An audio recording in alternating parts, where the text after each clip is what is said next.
네, 반갑습니다. 내교육학과 주최 겨울방학 특강, 네, 내활용 시대로의 전환, 세 번째, 두뇌를 훈련해야 하는 시대. 네, 오늘 강의를 맡은 글로벌사이버대학교 내교학과의 장래혁 교수입니다. 두뇌를 훈련해야 하는 시대. 네, 뇌에 대한 인식이나 인식이 아직도 그렇게 많지는 않죠. 네, 오늘 아마 내교학과에 공부하고 계신 분들은 이제 이런 두뇌 훈련, 뇌를 얘기하는 게 그렇게 어렵지 않게 느껴지시겠지만 아마 이런 특강에 관심이 있어서 오늘 들어오신 분들은 두뇌를 훈련한다. 네, 이렇게 얘기하면 아직도 네, 뭐 자녀가 있는 분들은 뭐, 그, 국영수 학원 보내는 거는 너무나 당연하고, 또 뭔가를 학습시키려고, 훈련시키려고, 뭐 많이 하죠. 피아노도 배우고, 또 뭐, 여러 가지 구기 종목도 배우고, 다 그런 학습하고 훈련하는 건데, 그런 학습과 훈련의 가장 총사령탑인 두뇌를 훈련한다는 거에 대해서는 아직은 굉장히 낯선 경우가 많은데요. 아마 몇 년이 더 지나면 우리가 어떤 걸 배우려고 막 학원을 보내고 어떤 기관의 검사를 받듯이 두뇌를 훈련하고 두뇌의 상태를 진단하고 체크하고 그런 것이 익숙한 네, 익숙한 사회로 진입하게 될 거라고 확신을 합니다. 왜냐? 21세기를 대표하는 키워드는 뇌이고요. 오늘날 인간을 이해하는 열쇠는 누가 뭐라고 해도 뇌입니다. 당연히 마음과 행동 변화의 그 키는 뇌를 어떻게 인식하고 활용하고 훈련하느냐에 따라서 달라진다라고 하는 이것을 이해하는 시민들은 갈수록 늘어날 수밖에 없는 그런 시대입니다.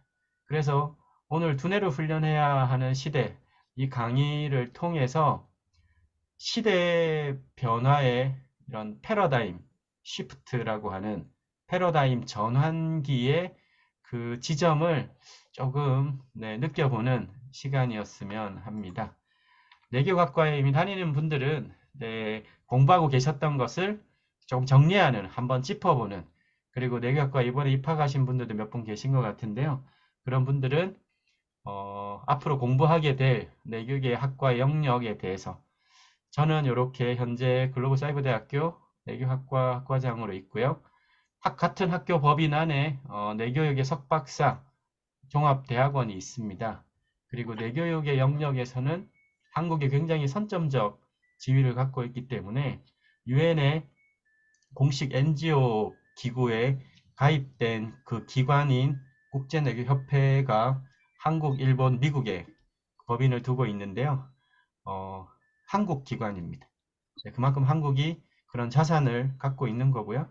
여기 오른쪽 아래 보이는 브레인이라는 잡지는 한국의 유일한 뇌잡지.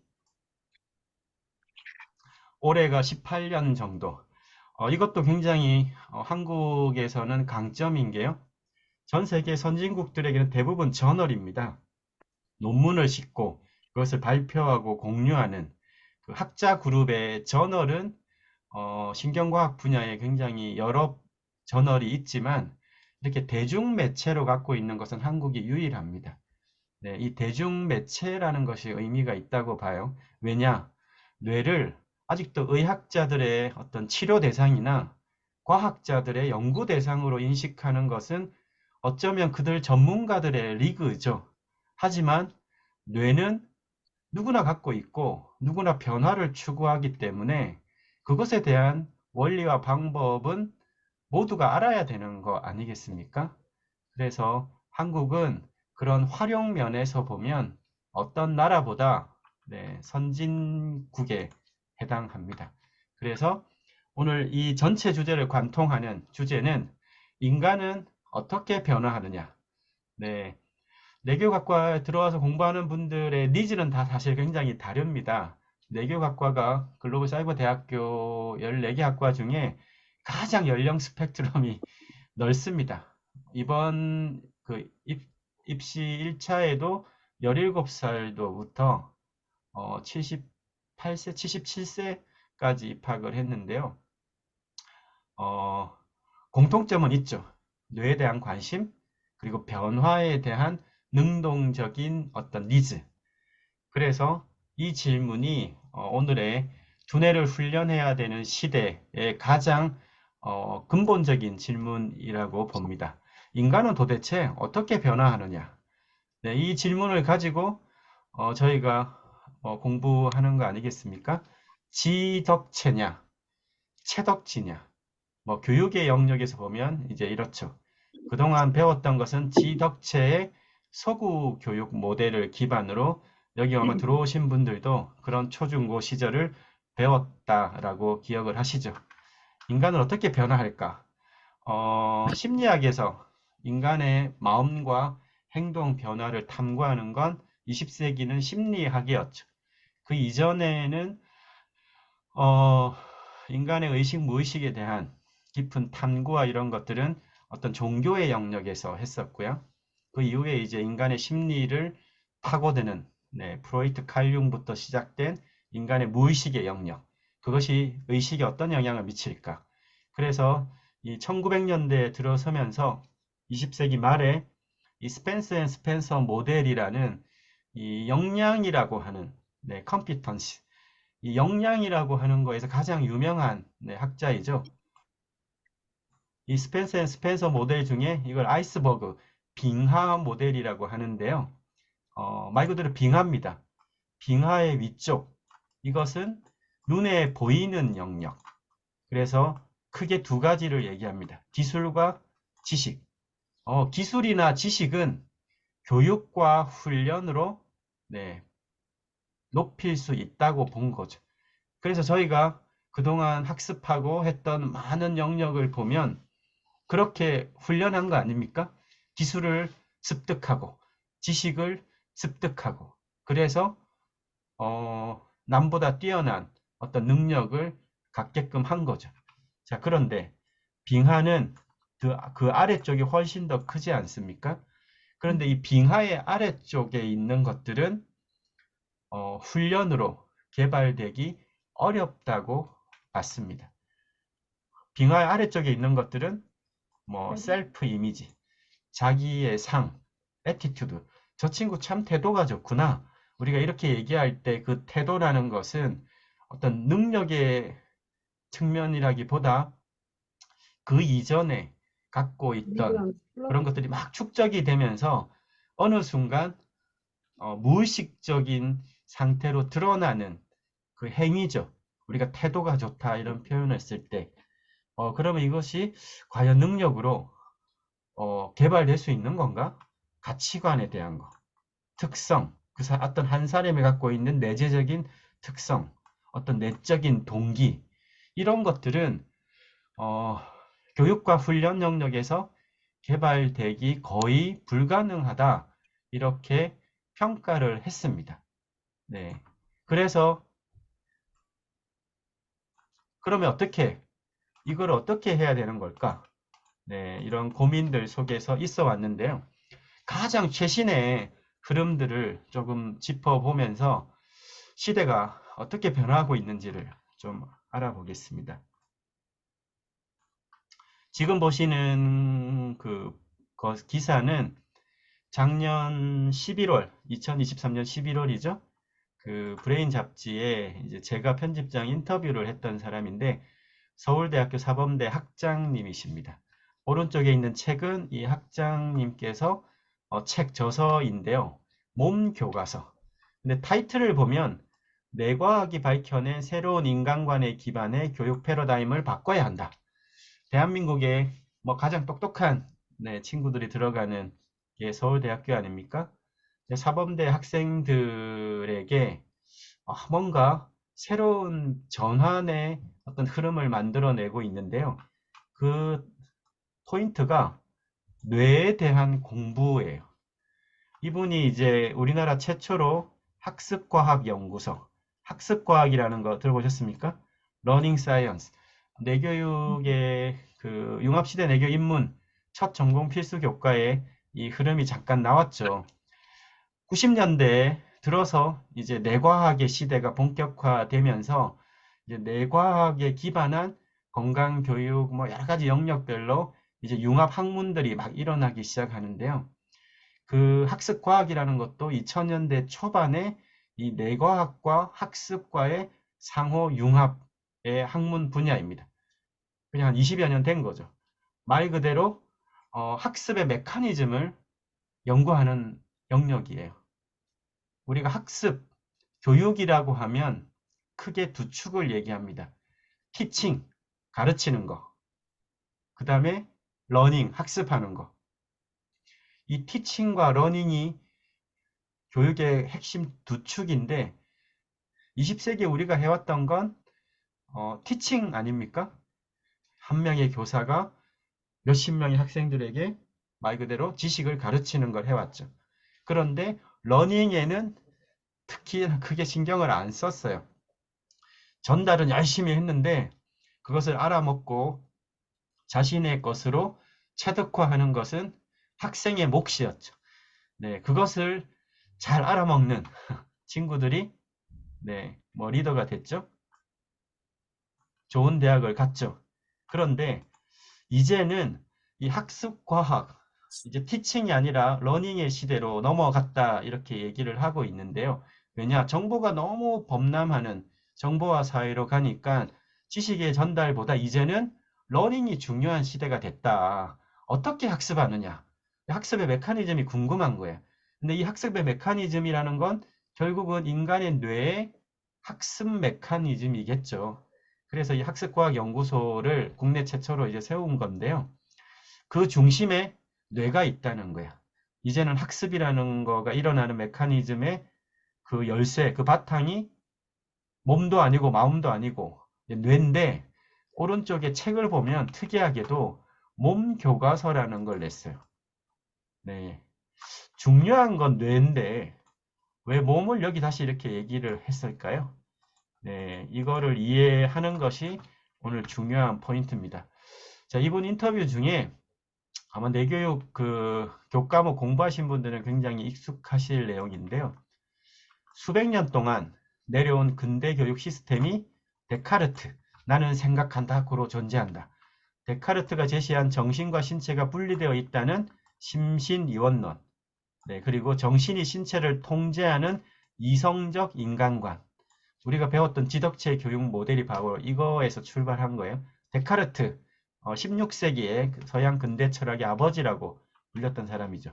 자, 그래서 이 데카르트 때부터 사실상 그 근대 철학, 서구의 근대 철학이 바탕이 되어서 지덕체로 체계화를 했고요. 그 중에서도 맨 앞에 지력을 중심으로 그것을 높이는데 역시 필요한 교과목을 이렇게 쫙 쪼개서 표준화된 지식을 주입하는 방식이 지금까지 우리들이 당연히 서구 근대 교육을 가져온 시스템이니까요. 대한민국 정부 수립 이후에는 그래서 그렇게 70년을 해온 거죠.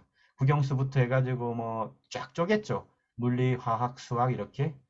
그런데 이 사범대라는 게 교육이라는 것을 근본적으로 다루는 것 아닙니까? 그래서 이제 고민을 하셨다는 거예요. 근본적인 변화가 필요한데 왜 이 서울대 단과대학에서는 그렇게 수백 년간 이어온 서구의 근대 교육, 데카르트의 이 이성적 기반의 근대 교육에 뭔가 변화를 주려고 하느냐? 자, 데카르트의 이 서양 근대 철학의 아버지의 이 출발을 잠깐 우리가 한번 짚어보겠습니다.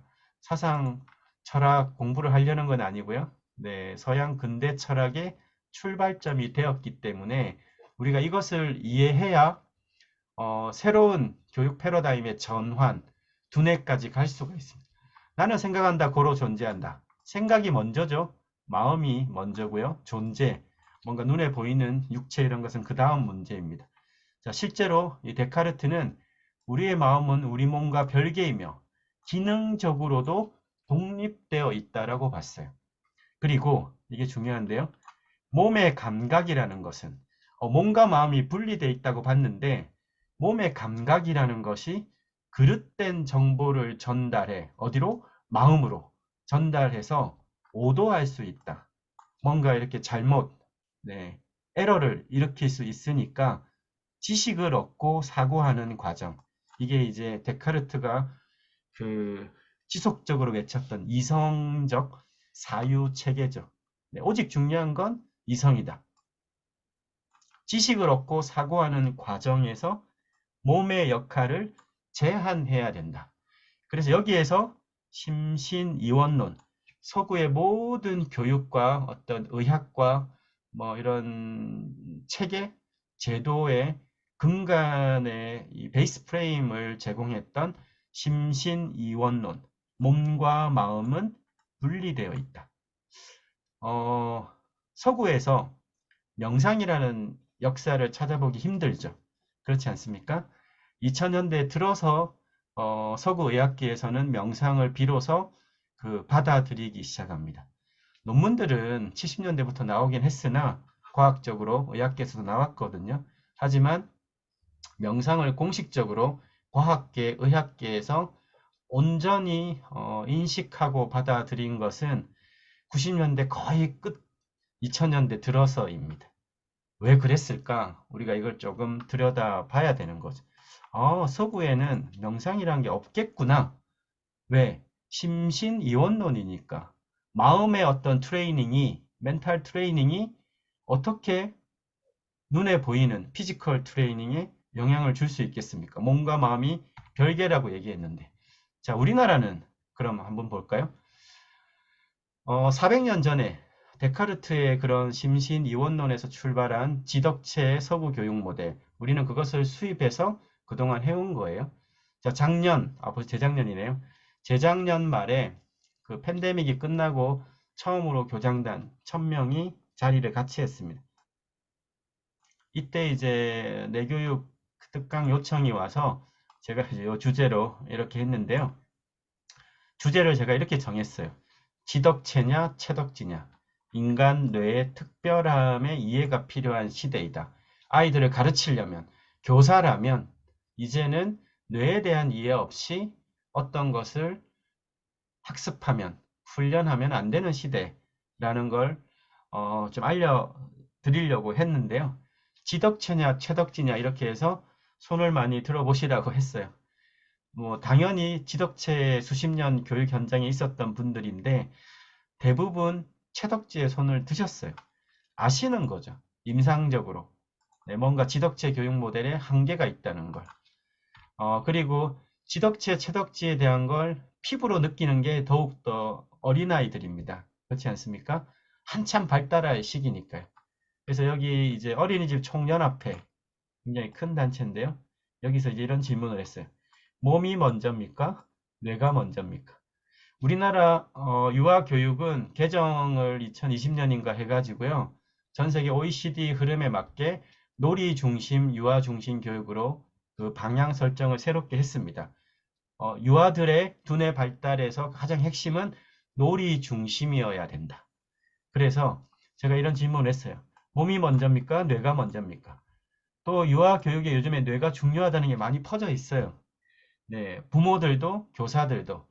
그러면 뇌가 먼저인가? 몸이 먼저인가? 이런 질문을 떠올리면 네, 뭐가 먼저겠습니까? 뇌가 없는 동물들이 있죠. 우리도 동물인데 몸이 먼저죠. 뇌는 그 이후에 생긴 거예요. 네, 그렇지 않습니까? 그래서 우리가 몸과 뇌가 중요하다고 해서 뇌를 훈련하는데 가장 근원적이고 직접적인 것은 뇌가 아니라 브레인이 아니라 바디입니다. 네, 또 이 차이를 이 관계를 이해해야 돼요. 자, 그럼 400년이 지나서 세계적인 거의 뭐 손가락 안에 꼽히는 세계적인 신경과학자가 이 안토니오 다마지오라는 학자인데요. 뇌과학 책을 뭐 한 세네 권이라도 읽으면 이 안토니오 다마지오라는 학자가 갖고 있는 이 신경과학 분야의 위상을 아마 금세 느낄 만큼 아주 대단한 학자입니다. 그런데 이 안토니오 다마지오라는 학자가 그 첫 번째 거의 역작인데요. 그 책의 제목이 데카르트의 오류예요. 서양 근대 철학의 사상적 기반을 제공했던 데카르트는 잘못됐다고 400년이 흘러서 학문의 거의 종착지라고 하는 뇌과학자가 일가를 가한 거죠. 데카르트는 잘못됐어. 몸과 마음은 그렇게 분리해서 뭔가를 구분할 수 없는 거야.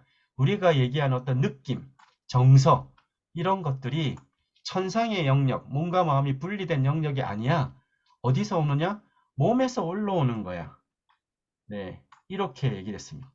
우리가 갖고 있는 60조 개의 세포 단위 하나는 면역 반응, 네, 기본 반사, 에너지 대사, 세포 단위에서는 이런 생존을 위해서 이런 것들이 있고 이 세포가 세포막이 되고 세포기관이 되고 뭐 기관이 되고 조직 이런 걸 형성하면서 플러스 마이너스 변화가 일어나고 그 변화의 위에 쾌락과 통증의 어떤 현상들이 일어나고 그것이 조금 더 높은 단위에서는 충동과 동기라는 네, 이런 현상들 그 위에 우리가 보통 하는 정서라고 하는 1차 정서가 일어난다.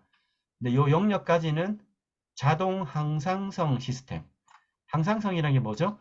생명체라면 내부의 교란과 외부의 어떤 자극을 계속적으로 받으면서도 일정한 성질을 유지하는 네, 그게 항상성이라고 합니다. 우리가 몸의 상태, 뭔가 이런 모든 변화를 갖잖아요. 네, 그것을 그래도 유지하려고 하는 항상성이 있는데 대부분의 항상성 시스템은 자동적으로 유지하려고 합니다. 그래서 여기서 일어나는 이런 현상들은 우리가 알아차리지 못해요. 그런데 일어나고 있는 거죠. 그래서 그게 인식의 범주에 올라서는 그 지점이 바로 이 정서의 영역. 우리가 정서라는 걸 느끼죠. 그리고 뭔가를 또 느낌을 갖죠. 근데 그래서 이 느낌이나 정서는 어디서부터 온다? 네, 몸에서부터 올라오는 거라는 거예요. 그래서 이것은 당연히 인간의 고등 의식 영역에 해당합니다. 데카르트는 이것을 분리해 버렸어요.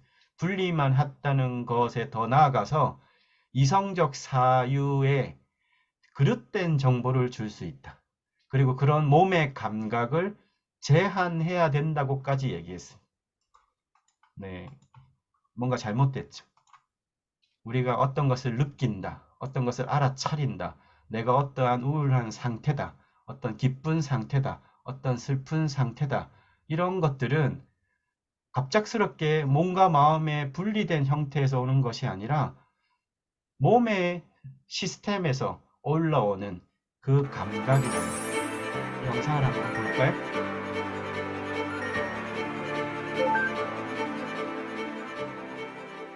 이게 생각이 먼저예요.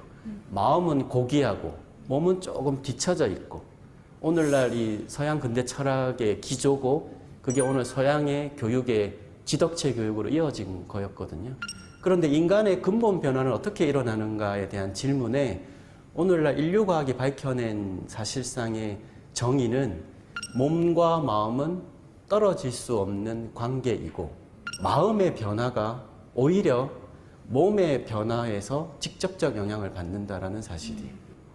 이런 것들이 20세기 과학에서 다 밝혀진 정점의 그 사실은 몸과 마음은 별개가 아니고 우리 전통의 인식, 심신쌍수, 몸과 마음을 함께 단련해야 된다라고 하는 한민족의 전통 생활 양식이 오늘날 내교육의 이 원형이 될 수밖에 없었던 이유가 바로 거기에 있습니다. 네, 이거는 제가 한 6년 전인가 찍었던 영상인데요. 내교육의 아주 뭐 기본적인 방향인데 지금 인류과학은 당연히 이렇게 얘기를 하고 있습니다. 그런데 지금도 거의 뭐 대부분의 부모분들이나 일반적인 인식은 지덕체에 대한 게 워낙 공고하죠. 그래서 이 서울대 사범대학이 2022년부터 이제 이런 거에 대한 좀 그 독학으로 이런 깨우침이 있었던 이 학장님께서 서울대 사범대 신입생들에게 필수적으로 뇌를 공부시키고 있는 거예요. 네, 신입생들에게 뇌를 공부시킨다. 교사라면 필수적으로 뇌 공부를 해야 된다. 뇌 작동 방식을 이해하는 교사와 그렇지 않은 교사는 학생들과의 상호작용에 큰 차이를 보인다. 조금 더 근본적으로 들어가면 뇌를 포함한 몸 전체에 대한 이해가 필요하다. 자, 뇌를 공부한다는 것은 뭘 공부한다는 거냐? 뇌 기능과 구조, 뇌 기관 이런 것만 공부하면 되는 거냐? 아니라는 거예요. 아마 여기 내교학과의 공부를 몇 과목 아마 해보신 분들은 아실 거예요. 내교학과에는 인체에 대한 공부 부분이 크죠. 기본 지덕체가 아니라 체덕제에서 출발한다고 하는 오늘날 인류과학의 어떤 정립된 것을 기반으로 내교육 학문도 체계화되어 있기 때문에 뇌를 이해하려면 뇌의 직접적인 변화를 상시적으로 두는 몸에 대한 이해가 기본 전제여야 됩니다. 그러니까 내가 뇌를 공부한다는 게 몸 공부, 인체 공부한다는 걸 맞물려 있는 거예요. 오늘날 뇌과학 패러다임에 의하면 인간의 의식이라는 것은 뇌를 포함한 몸 전체에서 일어납니다. 이거를 뭐 체화주의, 뭐 이런 심리학에서 좀 들어가면 embodied cognition, 네, 뭐 이런 얘기도 하는데요. 여하튼 몸과 마음 그 전체를 덮어쓰는 뇌에 대한 이해, 네, 뇌에 대한 이해와 공부가 결코 브레인만 공부하는 게 아니라는 거죠. 네, 그런데 어쩌면 좀 안타까운 것은 이것을 2022년부터 네, 서울대 사범대 신입생들이 공부를 한다는 거예요. 네. 그래서 이제 좀 이런 질문들을 한번 여쭙습니다. 그렇게 400년간 이어온 이 공고한 서양 근대 교육의 틀을 어떻게 좀 바꾸려고 하십니까? 근데 이분이 또 특이한 이력이 사범대 사상 거의 최초의 체육 전공 출신의 학장이세요. 네, 몸에 대한 이해가 그래서 어느 정도 조금 있으신 분인데 그동안 그런 걸 뭐 이해를 못했다는 거예요. 근데 몸이 50대부터 조금 안 좋아지고 나서 몸이라는 게 뭐지? 몸이 나를 제약하기 시작한다는 거. 지금 몸 상태 좀 안 좋으시면 쉽게 짜증 나시죠. 누가 툭 건드리기만 해도. 운전하다가 누가 갑자기 끼어들면 네, 막 XX라고 욕할 때도 있죠. 몸 상태가 안 좋으면 더 그렇죠. 그날 여러 가지 심신의 균형이 깨어진 거라면. 그래서 서울대에서 대한민국의 가장 그 인지적인 학습 체계가 뛰어난 친구들이 들어오는 가장 공고한 틀이 있는 이 대학에서 어떻게 기존 근대 교육 체계를 바꿀 거냐. 네, 이 고민을 하시다가 첫 번째는 아까 얘기한 뇌를 공부시키는 거고요. 두 번째는 특이한 교과를 해요. 네, 이 경험과 성장, 협력과 성장이라는 건데 이게 이제 서울대 사범대가 15개 학과가 있는데요. 학과 상관없이 한 명씩 뽑아서 15명씩 조를 만드는 거예요. 그리고 세계가 없어요. 이 수업은 강의실에서 하지 않고요. 교재가 없고요. 그리고 여기 강의, 교수가 없고요. 책이 없고 강의실에서 하지 않습니다. 어디서 하겠습니까? 네, 강의실 밖에서. 그럼 뭘 수업하냐? 학생들이 프로젝트를 하는 거예요. A란 조는 서로 합의해서 우리 저기 그 뭐 드럼을 배우자. 그럼 드럼 배우기 프로젝트를 정하는 거예요. 그럼 그걸 한 학기를 하는 거예요. 같이 협력하면서. 그러면 평가를 어떻게 하냐? 드럼에 대한 구조와 기능 이런 걸 하는 게 아니라 드럼을 배우는 과정에서 터득한 새로운 감각, 몸에서 일어나는 새로운 감각의 터득을 통한 태도의 변화, 의식의 변화, 뭔가 그런 삶의 변화를 발표하는 거예요. 네. 여기 아마 내교육학과 있는 분들은 내교육 실습에서 하는 그 체인지 프로젝트하고 맥락이 거의 비슷하죠. 네. 이런 걸 하는 이유는 뭐겠습니까? 인지적인 역량으로 보면 뭐 대한민국의 대표 선수들이 들어온 친구들인데 인간의 어떤 그 두뇌의 개발이라는 건 그런 인지학습으로만 일어나지 않는 어떤 내적인 어떤 새로운 감각의 깨움과 회복, 그것들은 어떻게 개발될까? 이제 프로젝트라고 하는 형태를 통해서 이렇게 하시는 거예요. 일종의 수행, 평가, 이런 방식으로. 더 깊숙하게 두뇌 훈련에 대한 프로그램은 이제 갖추고 있지 않은 상황에서 바깥의 환경을 바꾸어서 이제 그 안에서 이 대학생들이 뭔가의 새로운 감각을 깨우게 하는 거죠.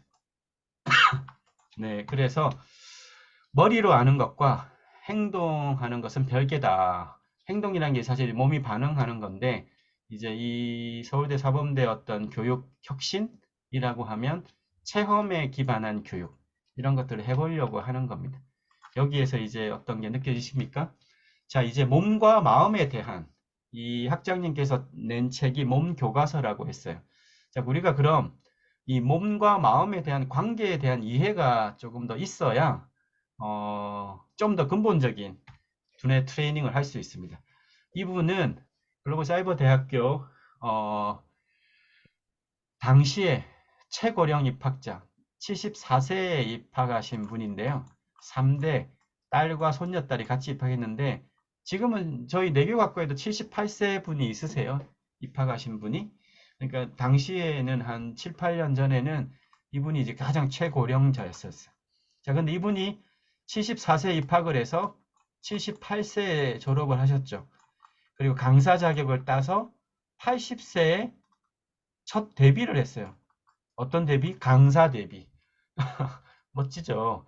이게 첫 강의를 했던 그 강의였는 그 사진인데 이분이 이런 얘기를 하셨어요. 나이가 들면 움직이는 것부터가 감정의 충돌이다. 움직이는 것부터가 감정의 충돌이다. 여기 계신 분들도 몸 상태가 엄청 안 좋을 때 아침에 일어나면 내가 뭔가 일어나려고 뭔가 하면 짜증이 나고 막 그 움직임에서 오는 뭔가 벽들이 느껴질 때가 있으시죠. 근데 나이가 들면 기본적인 움직이는 것부터 감정이 일어난다. 네, 아주 과학적인 표현이죠. 자, 그럼 우리가 두뇌를 훈련하고 변화한다고 했을 때 가장 많이 이제 대두가 되는 게 감정 문제 아닙니까? 감정을 조절한다. 감정을 잘 훈련한다. 근데 이 감정이라는 것을 잘 들여다보면 네, 두뇌 훈련의 아주 중요한 포인트에 대한 이해, 네, 몸과 마음의 이해가 가능합니다. 네. 자, 감정은 마음의 영역입니까? 네, 이렇게 질문을 드리면 그래, 감정이 마음의 영역이지 그럼 뭐냐라고 답을 하실 테고 내교육학과에서 공부하고 있는 분들은 감정은 마음의 영역이다. 여기에서 이제 뭔가 더 깊은 얘기를 이해하시죠. 감정은 마음의 영역이 아니라 신체 영역에서 출발합니다. 네, 이것에 대한 명확한 메커니즘 이해가 일어나면 네, 우리가 하려고 하는 두뇌 훈련의 이제 시작을 좀 알 수가 있죠. 신체 균형이 깨어지면 감정의 변화가 일어난다. 감정도 여러 단계가 있는데요. 근본적인 감정의 변화는 신체에서 출발합니다. 항상성이라고 해서 잠깐 얘기 드렸던 호메오스테이티스. 네, 이 생명체죠. 우리는 동물이기 앞서서 생명체죠. 그리고 동물 중에서도 고등동물이죠. 이족 보행을 하고 뇌가 있죠. 감정이 없는 동물이 있겠습니까? 없겠습니까? 네, 감정이 없는 해파리. 해파리 감정이 있습니까? 움직임만 있죠. 아, 움직임이 있고 감정이 뭔가 생겨나는구나. 뇌가 없는 동물도 있는 것 같은데, 그러면 뇌라는 것도 뭔가 진화의 과정에서 생겨난 거구나. 출발은 모션, 움직임이구나. 조금 더 들여다볼까요? 우리는 동물, 식물, 생물종의 큰 구분을 본다면 식물은 네, 개체 전체가 박혀 있는 겁니다. 동물은 개체 전체가 움직이는 겁니다. 애니말, 애니마, 움직인다는 라틴어 뜻이죠. 움직이는 뭘? 개체. 애니메이션. 움직이는 어떤 것, 영상. 그래서 우리는 동물, 그 중에서도 고등동물, 지식과 학습 체계를 가진 감정도 있고요. 뭔가 자의식도 있고요. 하지만 근본의 출발은 움직임이다. 네, 이것에 대한 부분을 기본적으로 이해를 해야 됩니다. 동물에서 출발한다. 자, 그럼 단계를 한번 볼까요? 여기 나오는 것들은 다 동물입니다. 화살표. 네, 포유류 동물 맞죠? 조류 동물 맞죠? 파충류 동물 맞죠? 여기서부터가 인간의 뇌의 구조적으로 비슷한 영역입니다. 그래서 우리가 뇌의 가장 안쪽 뇌를 뭐라고 부르죠? 네, 파충류의 뇌라고 부르죠. 진화적으로 그렇게 갖고 있다. 네, 그 다음에 영장류의 뇌, 그 다음에 네, 포유류의 뇌, 영장류의 뇌, 네, 이렇게 얘기를 하죠. 그래서 첫 번째, 움직임의 진화. 움직임이 점점점 화살표 방향으로 따지면 네, 복잡하고 다양해진 걸로 보이시죠? 네, 그렇지 않습니까? 그러니까 시작은 움직임. 여기 멍게 있죠? 멍게는 네, 감정이 있을까요? 네, 멍게는 감정이 없습니다. 자, 그리고 멍게는 뇌가 있겠습니까? 네, 뇌교육 공부하신 분들은 아시죠? 멍게는 뇌가 있다. 어릴 적에는 뇌가 있다. 네, 떠다닐 때 바닷속에서. 그런데 바위에 딱 붙고 나면 자기 뇌를 스스로 없애버립니다.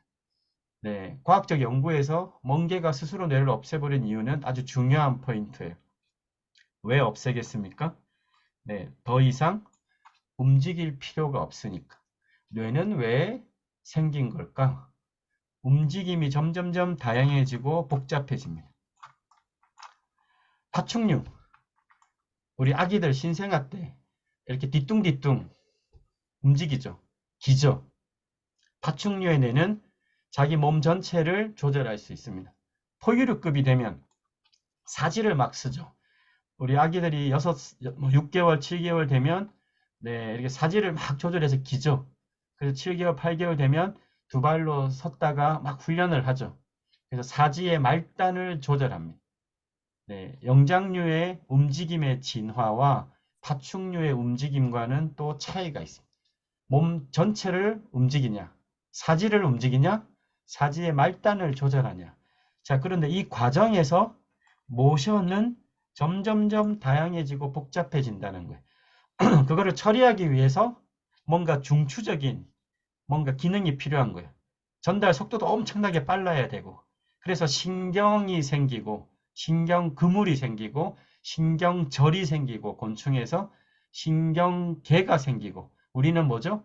말초신경계, 우리의 뇌와 척수를 중추신경계. 결국은 모션에서 이모션, 네, 이게 감정이죠.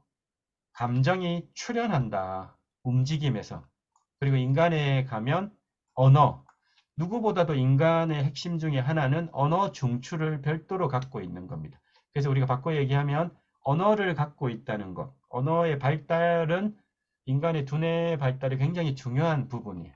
그리고 가장 근간인 자의식. 네, 내가 나라고 알아차리는 능력. 네, 이게 여전히 이제 인공지능과 인간의 고유 역량과 비교할 때 얘기를 많이 하는 거죠. 로봇은 스스로 로봇이라고 알아차리기 어렵습니다.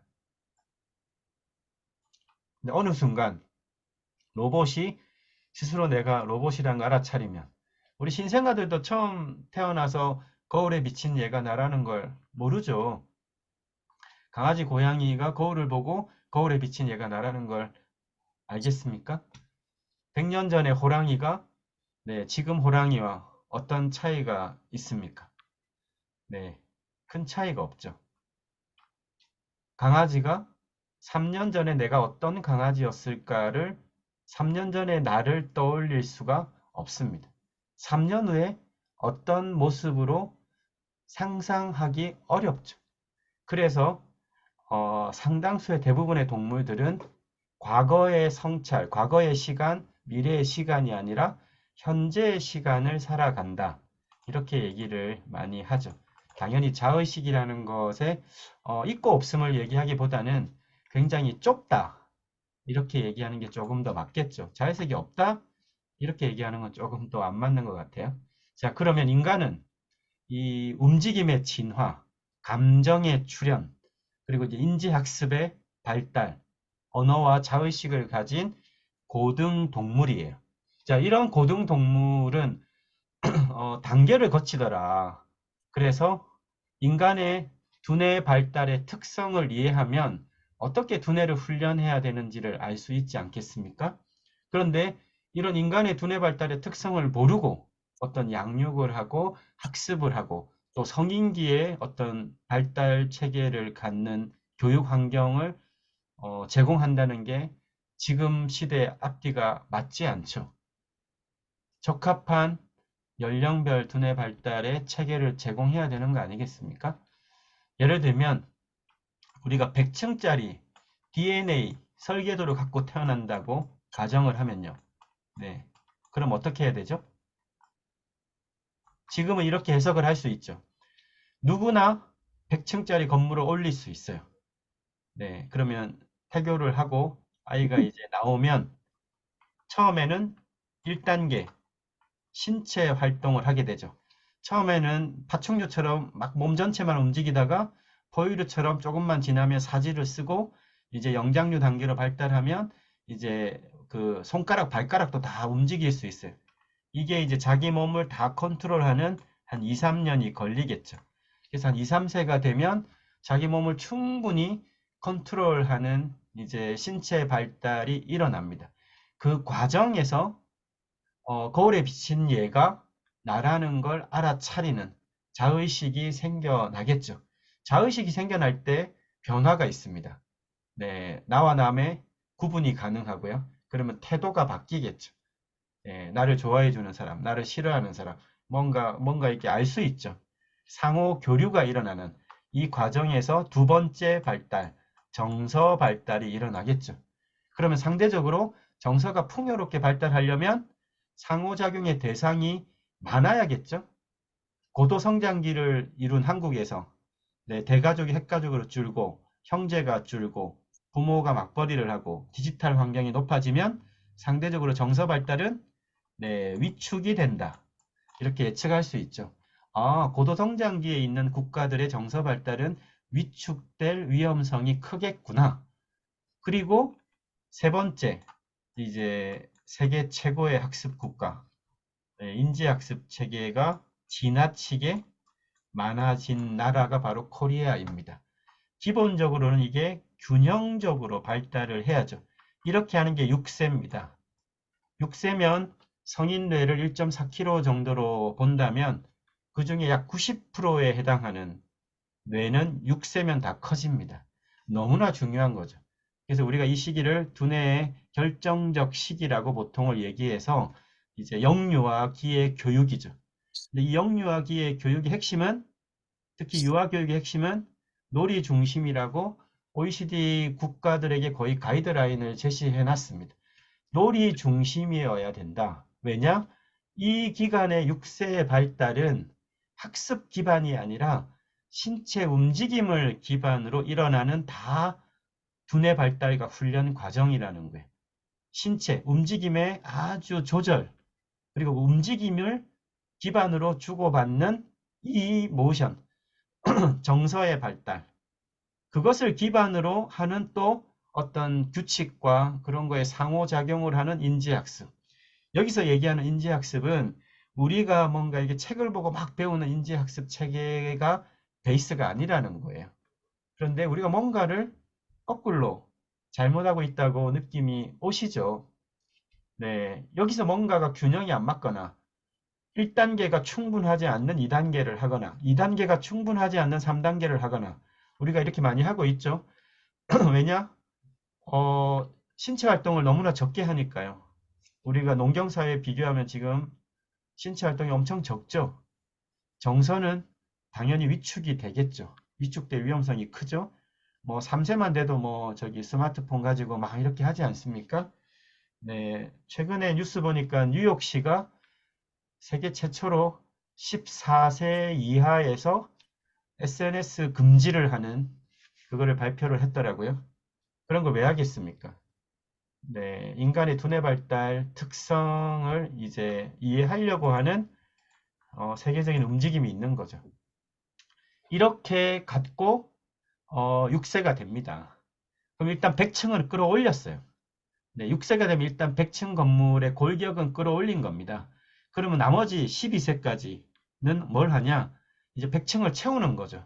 우리로 보면 초등학교 6년의 시간 동안 거의 1차적인 사회생활이라고 본다면 신경망에 막 이런 변화를 만들어내는 거예요.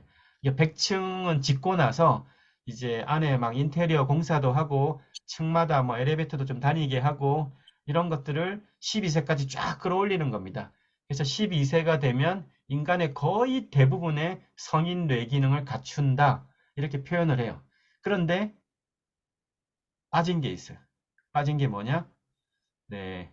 100층을 인텔리전트 빌딩으로 만드는 불이 갑자기 나면 소방 설비가 자동으로 작동해야 되지 않겠습니까? 네, 그런 갑작스러운 상황의 대응 체계.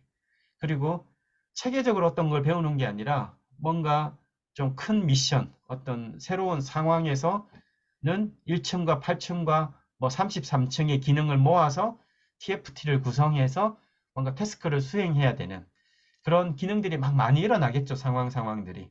사회생활을 1차로 하니까. 그래서 그런 걸 하려면 뭔가 사령탑의 기능이 필요하지 않겠습니까?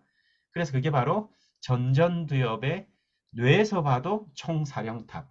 전전두엽의 발달은 12세가 돼도 끝나지 않습니다. 그 모든 전체를 조율하는 브레인의 핵심 기능은 코디네이터라고 하는데요. 이 코디네이터의 기능을 마지막 공사를 하는 시기를 우리는 사춘기라고 부르고 서구에서는 에일리언 브레인, 외계인의 뇌라고 부릅니다. 그래서 어떤 백층을 올리느냐. 네, 이 과정에 대한 이해를 갖고 해야 되지 않을까요? 그래서 개인적으로는 고등학교보다 중학교가 중요합니다. 중학교보다 당연히 초등학교가 중요하죠. 초등학교보다 당연히 이 6년의 유아 교육이 훨씬 중요합니다. 선진국이라면 네, 아래쪽을 더 자원을 투입해야죠.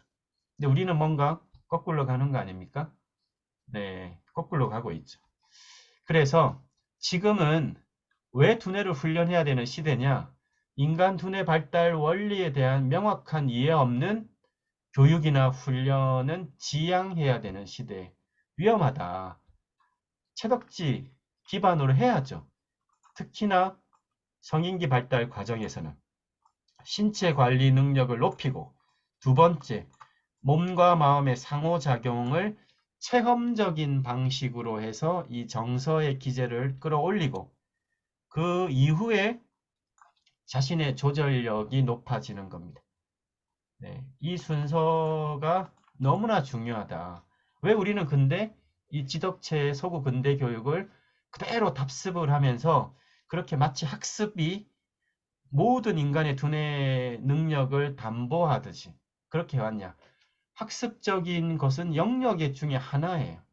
그런데 왜 나머지 비학습 영역, 그런 것은 인간의 두뇌 발달로 보지도 않았냐? 왜 두뇌를 훈련해야 되는 시대이냐? 첫 번째는 마음과 행동 변화의 열쇠가 뇌이기 때문입니다. 뇌를 이해하는 것, 그것을 인간을 이해하는 겁니다. 이것이 금세기 최고의 진보이며 인류 역사상 가장 의미 있는 일임을 깨닫기 시작했다. 교육 분야에 종사하는 분들, 아니면은 뭐 어떤 변화에 대한 코칭이나 뭐 이런 뇌 관련한 분야에 있는 분들은 또 부모라면 또 교사라면 뇌에 대한 공부는 절대적인 알아야 되는 때입니다. 네. 심리를 공부한다. 초기 심리학에 뇌가 없죠. 프로이트. 요즘에 심리학 공부에 굿바이 프로이트라고 한 지도 벌써 한 10년이 지났습니다. 네. 프로이트부터 칼 융부터 쭉 오는 그 거대한 시간적 흐름에서 뇌라는 것이 들어간 지는 후반부죠. 또 몸이 없었죠. 심리학 공부에 몸이 빠져 있지 않습니까? 또 오랜 시간이 지나서 그 심리학 공부의 거의 마지막 영역에서 몸을 얘기하죠. 지금 심리학 분야에서 소매틱, 네, 소매틱이 몸이란 뜻이죠. 네, 왜 없었느냐? 왜 서구의 심리학에 몸이 없었느냐? 네, 그거는 이제 왜 없었는지 느낌이 조금씩 오시죠? 그래서 오늘날 이 마음과 행동 변화의 열쇠 키가 뇌이기 때문에 당연히 뇌를 중심으로 뇌에 대한 이해는 필수적이고요. 그리고 왜 우리가 교육과 훈련에서 뇌를 훈련한다는 표현을 쓸 수 있느냐? 뇌과학의 가장 위대한 성과라고 얘기를 하는 이 뇌가소성. 뇌가소성은 조금 대중적인 용어고요. 조금 더 직접적인 그 학문적 표현은 신경가소성입니다. 그러니까 뇌세포, 신경세포 같은 말인데 이제 약간 학문적인 기반의 접근은 신경과학, 뇌과학, 신경세포, 뇌세포 네, 이런 약간 단어의 차이가 있다. 어느 쪽 영역에서 이제 사용을 하느냐. 대중적으로야 뭐 뇌과학, 뇌세포라고 얘기하셔도 괜찮습니다. 근데 인간은 지금 보시는 사진처럼 약 1000억 개의 뇌세포를 갖고 태어나고요. 끊임없는 연결성의 변화를 갖습니다. 안 쓰는 건 이제 뭐 끊어지겠죠. 네, 우리가 젓가락질 배운다고 생각하시면 처음에 젓가락질을 못할 때는 네, 모르는 게 없다가 한 번, 100번, 1000번 연습을 하면 젓가락질을 할 때 그런 신경망이 쫙 연결이 되겠죠. 한 번 쓰면 길이 생기고 두 번 쓰면 길이 조금 더 넓어지고 또 강화되고 그러다가 패턴이 생기죠. 그래서 어느 순간 젓가락질을 딱 하는 순간 여러분의 뇌의 신경망에 젓가락질에 할 때 필요한 신경망의 패턴이 생기는 겁니다. 패턴이 생긴다는 것은 어떤 하나의 능숙해지는 뇌 구조, 이런 패턴이 신경망이 만들어지는 거고요. 하나의 어떤 또 그것이 더 사고적인 체계와 연관되면 습관이 만들어지는 거예요. 자, 그러면 이렇게 10년, 20년, 30년을 살아오신 여기 계신 분들의 입장에서 내가 하루 24시간을 산다고 하면 패턴대로 움직이는 것들이 상당수 있겠죠. 나이가 들면 더 있겠죠. 그러면 패턴대로 살아가는 걸 습관이라고 얘기를 한다면 나이가 들수록 패턴은 강화되겠죠. 같은 길을 가게 되지 않겠습니까? 네, 그래서 우리가 신경가소성이라고 할 때, 두 가지의 그게 있습니다. 하나는 그 생산성이 높아지고 뭔가 재능이 꼽힌다 이런 것도 마찬가지고요. 똑같은 걸 하는데 속도가 빨라지는 거고요. 그런데 의식이라는 측면에서는 습관이 되어서 능숙해지고 할 수 있으나 네, 의식이라는 측면에서는 마이너스적인 요소도 충분히 있다. 10대를 보고 너 참 틀이 많아 이런 얘기를 하지 않는다는 거예요. 50대, 60대가 넘어가면서 뭔가 사고가 점점점 틀이 생기고 뭔가 편견이 강해지고 뭐 이렇게 하게 되죠. 네, 그래서 이 신경망의 변화라는 건 공고해진다, 패턴화된다, 정보가 축적된다. 그래서 내가 하는 오늘의 행동과 사고는 나의 뇌에 축적되고 패턴화된 신경망에 따라서 나도 모르게 사고하고 행동하는 나로서 살아간다. 그게 상당한 퍼센티지를 지금도 나도 모르게 지금 표출하고 있다. 네, 이게 이해가 되시죠? 자, 사람은 그럼 내가 행동하고 내가 말하고 내가 하는 것들이 과거에 내가 축적하고 패턴화된 나의 신경망이 나로 하여금 그렇게 사고하고 행동하게 한다면, 네, 내가 지금 하고 있는 생각과 행동, 어떤 자극에 따른 반응, 이런 것들을 뭔가 변화시킬 수 있다면, 나 지금 이후에 미래의 나는 나의 신경망의 변화에 따라서 또 그렇게 만들어 가겠죠. 잘 안 바뀌지만 바꿀 수 있다고 하는 이 뇌 가소성의 원리에 따라서 이 신경망에 변화를 주는 겁니다. 자, 그래서 중요한 건 이제 두 번째, 뇌과학에서 뇌활용 시대로 가야 된다는 거예요. 이거의 포인트는 뭐냐? 왜 뇌를 의학자나 과학자의 영역으로 묶어두냐는 거죠. 이미 뇌과학은 지금 보시는 교육의 융합 흐름으로 갔습니다. 90년대 이제 뇌과학이 막 대중화되고 나서 OECD, 세리, 이 학습과학 그 교육혁신연구소예요. 그래서 학습과학과 뇌연구 프로젝트도 했고요. 뇌과학의 성과를 교육에 한번 접목하자. 이런 흐름에서 서구에서는 신경과학학회, 이게 이제 전 세계에서 가장 큰 뇌과학 학회입니다. 여기서는 뉴로 에듀케이션, 여기 보이시죠? 신경교육이라는 걸 제시했어요. 그리고 교육 학계가 중심이 돼서는 Brain Based Learning, Brain Based Education. 이게 이제 교육이 중심이 되고, 이거는 뇌과학이 중심이 되고, 한국에서는 네, 아주 특별하게도 뇌 기반 교육이 아니라 뇌교육의 그 자체에 대한 인간은 어떻게 변화하는가에 대한 근본 질문에 대한 답을 모색하는 네, 그러니까 뇌과학에서 교육을 접목한 것도 아닙니다.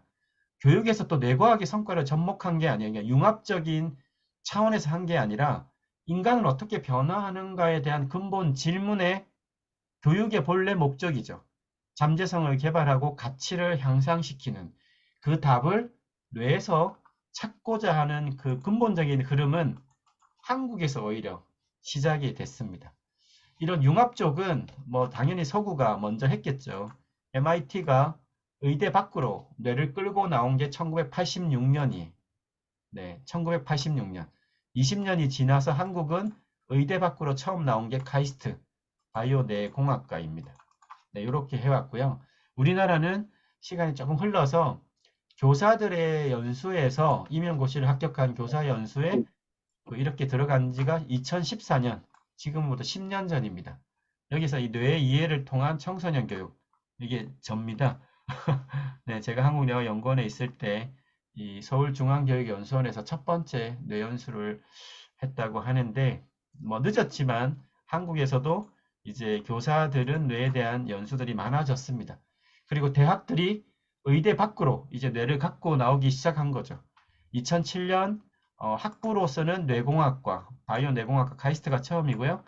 8년이 지나서 이화여대가 뇌인지과학과, 네, 심리 기반이죠. 2020년에 한양대는 심리뇌과학과, 2022년에 카이스트가 또 뇌인지과학과. 여기서는 대부분 뇌공학, 뇌인지과학, 네, 이쪽 영역이에요. 그런데 이쪽 영역은 뇌를 여전히 연구의 대상으로 바라보는 게 메인스트림입니다. 네, 그런데 이제 지금 제가 있는 글로벌 사이버 대학교와 그 동학교 법인에 있는 국제내교 종합대학원은 뇌 활용 영역이 네, 누구나 가진 뇌에 대한 올바른 활용. 그래서 지금 제가 있는 내교학과가 2010년, 내교육의 석박사 과정이 2008년 이렇게 네, 개소가 됐습니다. 한국의 특이한 흐름이에요. 그리고 우리나라 뇌연구 마스터 플랜이라는 걸 보면 뇌연구 촉진법이 1998년에 1차가 발표가 됐는데요. 미국이나 이제 일본이나 이런 데가 90년대 초니까 우리나라가 1998년이면 조금 늦긴 했는데 뭐 그래도 그게 10년 단위로 대한민국 뇌연구 마스터 플랜이 돌아가는데요. 그러면 1998년 1차, 2008년 2차, 2018년이 3차겠죠? 그런데 대한민국의 이 3차 뇌연구 촉진법을 주목할 필요가 있습니다. 슬로건이 비전, 뇌 이해 고도화와 뇌 활용의 시대 진입이요. 뇌 활용, 네, 뇌 활용이라는 키워드를 처음 제시했습니다. 2018년에. 뇌에 대한, 누구나 갖고 있는 뇌에 대한 올바른 활용과 개발. 이것을 과학적인, 의학적인 치료나 과학적 연구 영역만이 아니라 실제적으로 사회 문제를 해결하고 인간의 이해에 직접적이고 뭐 치매에 대한 치료 연구뿐만 아니라 치매를 어떻게 예방할까에 대한 부분까지 뇌 활용 시대의 진입을 선포를 했습니다. 그 이후에 그 전후에도 전 세계적으로 이런 신경과학, 뇌과학과의 융합은 갈수록 커져 왔습니다. 그래서 상담 분야, 카운슬링, 뉴로 카운슬링, 이런 치료, 테라피, 뉴로 테라피, 네, 멘탈 헬스케어, 한국 시장에서도 네, 이 옴니 CNS라는 우리나라에서 이 뇌파 기업으로서 뭐 대표적인 회사 중에 하나인데요. 저희하고도 작년 9월에 글로벌 사이버대학교 두뇌 훈련 전문가 양성 MOU를 했는데 멘탈 헬스 케어 시장 우리가 어떤 그 문답식 검사를 그전에는 많이 했죠. 그런데 이제는 생체 신호 검사로 거대한 전환점이 일어나고 있는 분야인데 이런 생체 신호, 뇌파, 맥파까지 합니다. 이 회사는. 그래서 이런 거로 측정을 하는 시대로 전환되고 있어요. 앞으로 한 3, 4년 안에 이 문답식 검사, 지문 그 이렇게 필답 검사에서 생체 신호 검사로는 거대한 전환점입니다. 왜냐? 몸, 마음의 사령탑인 뇌라는 걸 인식을 하기 시작했죠. 그럼 이 뇌에 대한 신호를 읽어야 될 거 아닙니까? 그럼 몸에 대한 신호는 기본적으로 자율신경계, 맥파로 읽어요. 그런데 뇌에 대한 건 뭐 비싼 MRI나 fMRI를 할 수가 없죠. 병원에 가서. 그럼 병원의 의료 영역이 아닌 비의료 영역, 우리가 하는 일상에서 교육과 훈련 시장에서 뇌의 신호를 읽어낼 수 있는 건 기본적으로 두 개입니다. 맥파, 뇌파. 네, 맥파를 통해서 뇌의 기본적인 몸 상태를 체크하죠. 그리고 뇌파를 측정해서 다양한 뇌에 대한 기능을 기본적으로 측정할 수 있겠죠. 앞으로 이 시장이 엄청나게 커지겠구나. 이렇게 예측할 수 있는 겁니다. 상담 심리 시장도 요동을 치고 있습니다. 당연히 요동을 쳐야죠. 왜냐? 초기에는 마음을 가지고 하다가 이제 소매틱 메서드들이 막 들어가고 있어요. 초기에 뇌가 없다가 이제 뇌에 대한 공부를 해야 되지 않습니까? 초기에는 상담 공부할 때 학사, 석사, 박사 때 네, 심리학 이론들만 엄청 배웠지만 이제는 당연히 뇌에 대한 공부 없는 심리 공부라는 게 뭔가 앞뒤가 안 맞죠. 당연히 상담 심리 시장도 거대한 패러다임 전환기를 맞이할 겁니다. 상담센터를 운영한다면 내가 차별화하려면 당연히 뇌 공부해야죠. 생체 신호 검사 도입을 검토를 해야죠. 시대가 그렇게 바뀌었으니까요. 피지컬 트레이닝 고려를 해야죠. 초기에는 없었습니다. 자, 그래서 이 브레인 트레이닝 오늘 주제인데요. 이제 주제로 돌아가서 앞서 했던 얘기들을 토대로 두뇌를 훈련한다. 이 시작점에 이제 요거를 짚고 넘어가 보고 싶습니다. 두뇌 산업이라는 건데요. 두뇌 훈련 산업도 두뇌 산업의 하나의 안쪽인데 두뇌 산업과 반도체, 조선, 자동차, 비행기 이런 것과는 근본적으로 다르다. 이것에 대한 이해가 있어야 됩니다. 우리가 하려는 여기 관심 있는 분들은 두뇌 산업이라는 걸 산업에 대한 이해가 필요해요. 조선 반도체, 자동차 산업과 두뇌 산업은 뭐가 다를까? 뇌가 사람의 총사령탑 아닙니까? 네. 제품을 만들고 그것을 하는 기업, 그 제품이 중심인데 어떤 산업이란 건 자동차 산업, 자동차가 중심이죠. 그런데 두뇌 산업은 두뇌에 관련된 기능과 구조 이런 걸 측정하는 제품이 있겠지만 그게 중심일 수가 없어요. 왜냐? 마음의 총사령탑이, 몸의 총사령탑이 바로 뇌니까 그 뇌는 끊임없이 움직이는 사람의 총사령탑이니까 두뇌 산업의 가장 큰 차별은 제품이 아니라 사람입니다. 그래서 이 사람이라는 건 결국은 두뇌를 훈련한다라는 것은 도구가 중심일 수가 없고 그 도구를 다루는 그 사람의 역량에 달려 있는 거죠. 그 역량에 따라서 엄청난 차이가 있을 거예요. 이것이 동서가 바라보는 차이가 있다. 자, 브레인 트레이닝 오늘의 주제 중에 두뇌 훈련 영어로 브레인 트레이닝이죠. 제가 검사를 한번 해봤어요. 이 아숙업이라고 에스크업 챗GPT하고 연결된 카톡이죠. 브레인 트레이닝이 궁금해 라고 하니까 이렇게 막 뭐 제시를 했어요. 이게 이제 보통 전 세계에서 기본적인 인식이죠. 브레인 트레이닝은 인지 능력을 향상시키고 뇌 기능을 발전시키기 위해 수행된 다양한 활동을 말한다. 브레인 트레이닝은 인지 능력을 향상시키는 거구나. 그런데 제가 앞에서 얘기한 건 뭔가 약간 달라요. 브레인 트레이닝 인지 기능을 향상시킨다. 그리고 위키피디아, 챗GPT가 들어오기 이전에 가장 방대한 사전인데요. 브레인 트레이닝은 뭐냐? Also called cognitive training. 브레인 트레이닝은 다른 말로 그냥 인지 훈련이야. 네. 그런데 맞습니까? 네. 뭐가 빠졌죠? 또 이제 최신의 챗GPT-4에 물어봤어요. What is brain training? 이렇게 하면 뭐 아주 내용이 엄청 많은데요. Improve your cognitive ability. 인지적인 능력을 향상시킨다. 이게 뭐지? 메모리, 기억, 집중, 프로세싱 스피드, 정보 처리 속도를 높이고 문제 해결력을 높이는 이게 브레인 트레이닝이라고 봤어요. 뭐가 빠졌습니까? 서구에서 심신 이원론, 네, 인지적인 영역, 전전두엽의 어떻게 보면 총사령탑의 기능을 높인다고는 했으나 그것이 일어나게 만드는 근본적인 채덕지의 이 몸과 마음의 상호작용의 부분은 상당히 빠져있는 결과론적인 인지학습 기능에 초점을 둔 거라는 거예요. 자, 여기에서 한국에서 정립한 교육부의 두뇌 훈련 분야 최초이자 유일한 국가공인 자격. 여기 아마 들어오신 분들이 브레인 트레이너 많이 갖고 계실 것 같아요. 저희 이제 내교육 단과대학에서는 브레인 트레이너 취득을 가능한 기본 필수로 하고 있는데 여기서 이제 조금 차별을 볼까요? 한국에서 이 브레인 트레이너 자격을 발급하는 기관은 국제내교육종합대학원입니다. 네, 지덕체가 아니라 채덕지 기반이라고 했죠. 오늘날 인류의 학문 체계가 제시한 것은 지덕체가 아니라 채덕지예요. 자, 그럼 브레인 트레이너가 어떻게 구성되어 있는지 한번 들어볼까요? 브레인 트레이너는 기본 정의가 이렇습니다. 두뇌 기능 및 두뇌 특성 평가에 관한 체계적이고 과학적인 이해를 기반으로 대상자의 두뇌 능력 향상을 위한 훈련 프로그램을 제시하고 지도하는 두뇌 훈련 전문가. 네, 뭐 아주 체계적인 그냥 용어죠. 정의인데, 자, 그럼 안을 한번 볼까요? 두뇌를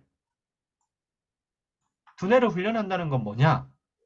우리가 보통 두뇌를 훈련한다고 하면 보통은 플러스적인 걸 생각하지 않습니까? 네, 브레인 트레이닝. 뭔가 아까 보면 인지력을 높이고 기억력을 높이고 집중력을 높이고 플러스 플러스 플러스 플러스. 그런데 두뇌는 네, 우리가 이 뇌의 3층 구조라고 심플하게 보면 네, 회복 균형이 먼저예요. 균형의 조화적 상태가 깨어지면 움직임의 상태가 조화로움이 깨어지면 감정이 일어나는 거죠. 그 감정의 상태가 왔다 갔다 하면 인지적인 학습이 제대로 유지가 안 되죠.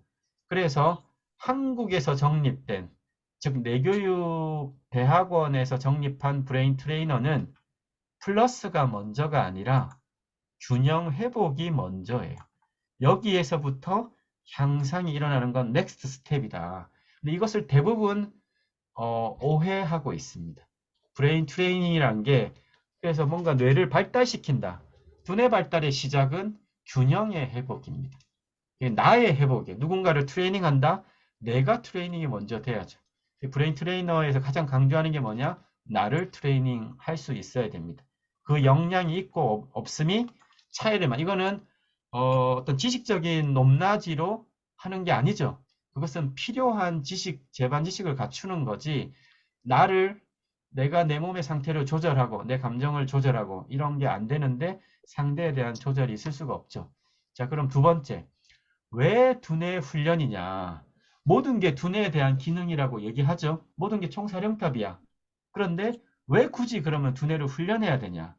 네, 지금은 뭐라고 얘기합니까? 그래, 맞아. 모든 건 이제 두뇌야. 몸, 마음의 상호작용, 생리, 신체, 심리, 정신, 기억, 조절, 움직임, 언어. 모든 관장하는 총사령탑은 뇌죠. 그런데 두뇌의 모든 영향을 받는데 차이가 있더라. 어떤 차이입니까?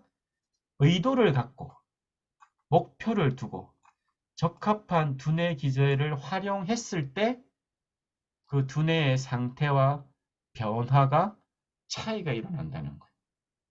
이 차이의 느낌이 다가오시나요? 네, 다르다. 조금 더 구체적으로 얘기해 볼까요? 한국의 브레인 트레이닝은 이제 로드맵이 오른쪽에 표처럼 되어 있습니다. 여기를 아마 이게 서구에서 얘기하는 브레인 트레이닝과 어떤 차이가 있는지를 조금 들여다보시면 뭐가 차이가 있는 것 같아요. 최종 방향이 자아 실현, 두 가지, 두뇌 기능을 최적화하고 수행 능력을 향상하는 기본이 기초 두뇌 훈련, 두뇌 인지 기능 훈련, 수행력 향상 훈련. 시작이 기초 두뇌 훈련이. 기초 두뇌 훈련이라는 게 뭐지? 네, 이렇게 보면 뭐 훈련법들이 이렇게 다양하게 있어요. 여기서도 인지 기능 훈련이 첫 번째가 아니에요. 서구에서 이걸 세팅했다면 이걸 아마 첫 번째로 당연히 했을 겁니다. 시작이 뭐죠? 뇌체조, 신체 기반 훈련이 처음입니다. 채덕지로 간다. 이쪽이 아니라. 네, 이렇게 구성했던 것은 이것이 뇌교육대학원에서 뇌교육이라는 학문 체계를 기반으로 했기 때문입니다. 브레인 트레이너의 교과를 볼까요? 두뇌 구조와 기능, 두뇌 특성 평가법. 이것은 서구의 과학과 의학 베이스죠. 뇌에 대한 구조 기능을 공부하는 거예요. 특성 평가를 공부하는 거예요. 자, 그런데 두뇌 훈련법과 두뇌 훈련 지도법은 한국이 가장 선점적 지위를 갖고 있습니다. 뇌에 대한 탐구는 서구가 앞섰으나 뇌에 대한 활용과 개발은 한국이 앞섰어요. 어떻게 앞섰을까? 이런 거는 네, 이번 시간에 하기는 어려울 것 같고요. 그런데 순서를 잘 보셔야 됩니다. 인지적인 훈련보다 훨씬 앞선 게 기초두뇌 훈련이. 기초두뇌 훈련은 뭐냐? 말 그대로 신체를 기반으로 한 훈련이에요. 네, 우리 보면 영양관리, 그 다음에 스트레칭부터 해서 그런 신체적인 상태에 대한 훈련이죠. 그것이 시작이다. 그리고 두뇌 훈련의 요소, 뭐 이렇게 되어 있습니다. 그래서 차이가 있다. 자, 그럼 이제 마지막 정리를 하면 브레인 트레이너는 두뇌 훈련 전문가라는 자격을 제도화시킨 겁니다. 근데 그 자격의 제도화의 근간 학문이 어디서 나왔습니까? 뇌교육에서 나왔습니다. 그래서 이 뇌교육에 대한 이해가 더 근본적인 거라는 거예요. 자, 이것은 인간의 외적 역량, 서두에서 잠깐 얘기 드렸는데요. 서두에서 얘기한 외적 역량이 아니라 이제 내적 역량의 개발에 이 뇌교육의 중점인데요. 지금 시대를 잘 보면 인공지능의 시대를 공존 혹은 경쟁할 사회로 접어들었죠. 그런데 어떻게 하면 이런 내적 역량을 개발할까는 IT 기업들이 엄청 집중하고 있습니다. 전 세계 실리콘밸리에서 참 특이하게도 서구의 인지학습 체계가 아닌 동양의 명상에서 뭔가 답을 찾으려고 하고 있어요. 우리가 너무나 알고 있는 스티브 잡스도 이 스승이 이 일본의 젠의 명상의 마스터 중 한 사람입니다. 유명한 결혼식 주례를 했던 사람이 이 일본의 젠의 마스터예요. 우리가 애플 하면 떠오르는 스티브 잡스의 영감, 몰입, 사물 개념의 이 단순화, 아주 이 미니멀라이즘의 극치 아닙니까? 애플의 제품들이 틀의 파괴와 창조. 이런 것들은 딱 보면 서구적인 느낌이 없죠. 스티브 잡스의 어떤 브레인 파워의 원천은 동양적 사고와 더 들어가면 명상이 갖고 있는 어떤 인간 역량의 또 다른 차원에서 왔습니다. 명상은 단순한 종교 수행이나 스트레스 관리가 아니에요. 이 명상이 갖고 있는 그 의미를 정확하게 알 필요가 있습니다. 우리가 가로등 불빛에 저렇게 불빛이 비추죠. 아까 제가 신경망 얘기를 잠깐 했는데요. 보통은 이 안에서 우리가 모든 행동과 사고가 결정돼요. 이 밖으로 커지기가 어렵습니다. 솔직히 사람은 잘 안 바뀌어요. 그런데 어떻게 하면 이 가로등 불빛을 이렇게 크게 할 수 있을까? 즉 의식의 확장을 이끌어낼 수가 있느냐? 이게 확장이 돼야 나의 틀에 공고해진 신경망의 틀을 깨트릴 거 아닙니까? 인식의 틀, 의식의 자유로움. 이것이 곧 창조성의 발현으로 나오는데요. 이 가로등 불빛의 영역을 확대하는 방법은 지식 기반, 인지학습 체계 훈련 기반에서 나오기가 어렵죠. 왜냐? 그것을 끊임없이 하면 할수록 틀이 공고해지니까요. 지식의 축적은 높아질 수 있으나 그 틀의 자유로움을 파괴하고 그것에 대한 확장을 이끌어내는 방식에서는 안 맞다는 거예요. 왜냐?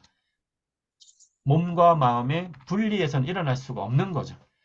그래서 이 뇌를 훈련하고 하는 분야에서는 서구적인 인지 기반 훈련의 한 축, 그리고 이 지금 화면에서 보이는 이 내적 역량이라고 하는 부분의 그 강점은 네, 오히려 동양이 훨씬 더 갖고 있고요. 특히 한국에서 이런 것들을 뇌교육이라는 학문적 체계화를 이룬 것은 굉장한 의미가 있습니다. 왜냐? 21세기 마음과 행동 변화 열쇠는 누가 뭐래도 뇌인데 건강은 그래서 심장에서 내려왔죠. 과학의 끝을 뇌과학이라고 합니다. 마음을 탐구하는 과학. 기술 개발이 뇌공학이죠. 그러면 교육도 결국은 뇌교육으로 갑니다. 흐름상. 뇌 플러스 교육이죠. 교육의 본래 목적을 달성하는 그 열쇠를 뇌에서 찾고자 하는 거대한 패러다임 전환기를 우리는 맞닥뜨리고 있어요. 그 흐름에서 가져가는 겁니다. 크게 두 방향으로 있습니다. 하나는 역량 개발. 네, 지금은 결국은 네, 역량 개발이에요. 누구나 뇌를 갖고 있는데 뇌를 제대로 사용하는 원리 체계를 잘 모르니까요.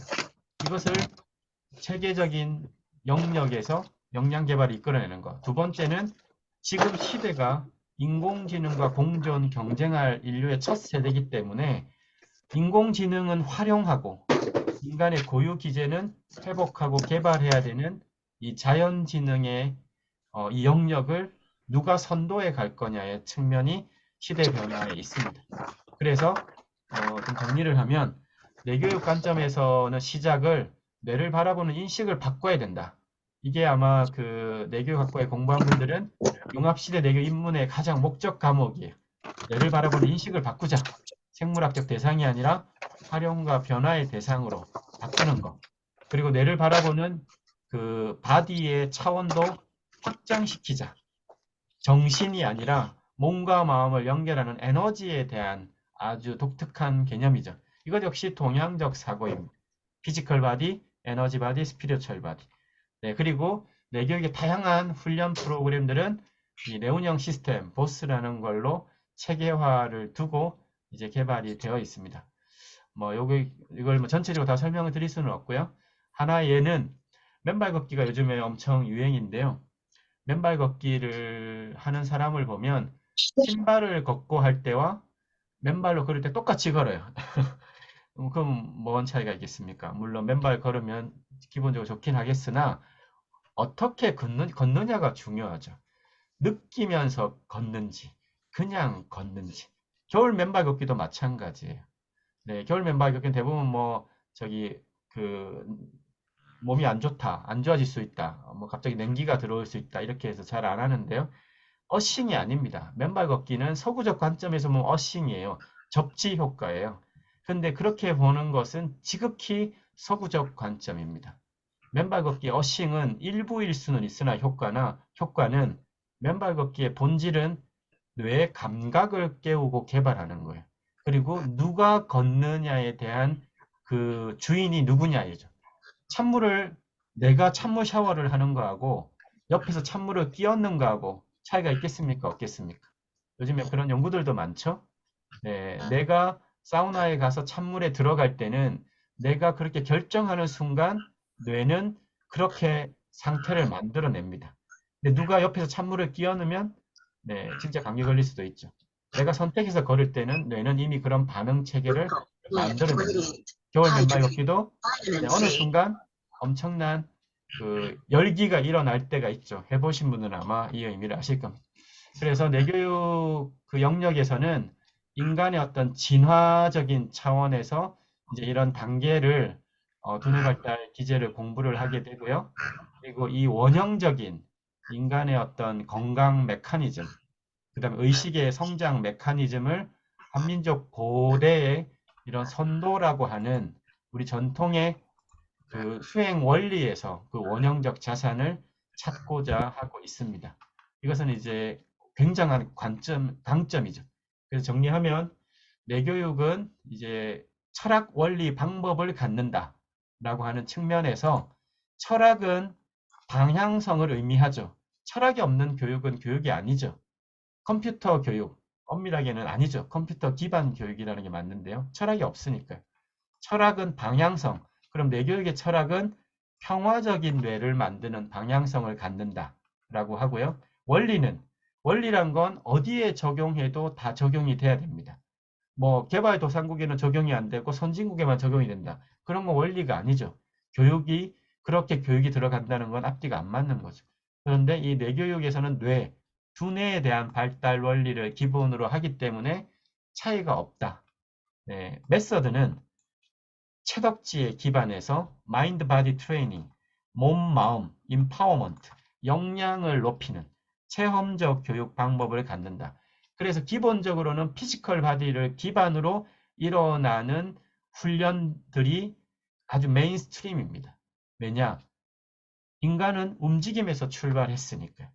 그래서 뇌 기능 구조 공부하고 하는 건 필요한 지식이지 그것이 핵심이 아니라는 거예요. 그래서 이 커리큘럼, 내교학과의 커리큘럼의 핵심은 이 셀프 임파워먼트, 네, 내 안에 자기 역량을 높이는 이 빙하 모델의 가장 안쪽의 것들을 개발하는 원리와 방법을 습득함을 통해서 바깥으로 드러나는, 그래서 내교육 공부를 통해서 지식을 쌓는 것도 있지만 건강해지셔야 되고요. 얼굴 표정이 좋아지셔야 되고요. 삶의 어떤 가치관이 좀 더 의미 있는 방향으로 풍요로워져야 합니다. 그것이 내교육이 추구하는 방향입니다. 네, 그래서 내교육이 한국에서 처음 이 학문적 과정을 거치고 있기 때문에 2022년부터는 단과대학으로 승격을 했고 내교육의 글로벌 프로젝트를 더욱더 강화를 하고 있습니다. 그래서 다양한 영역에 있는 종사자분들이 공부를 많이 하시는 것 같아요. 네, 그래서 지금 해를 거듭할수록 굉장히 이제 입학생분들도 많아지고 있고 다양해지고 있고 연령도 정말 더 스펙트럼이 커지고 있습니다. 네, 그래서 이 매년 바로 지난해 2023 내교 융합 심포지엄 장면인데요. 연령도 보시면 다양합니다.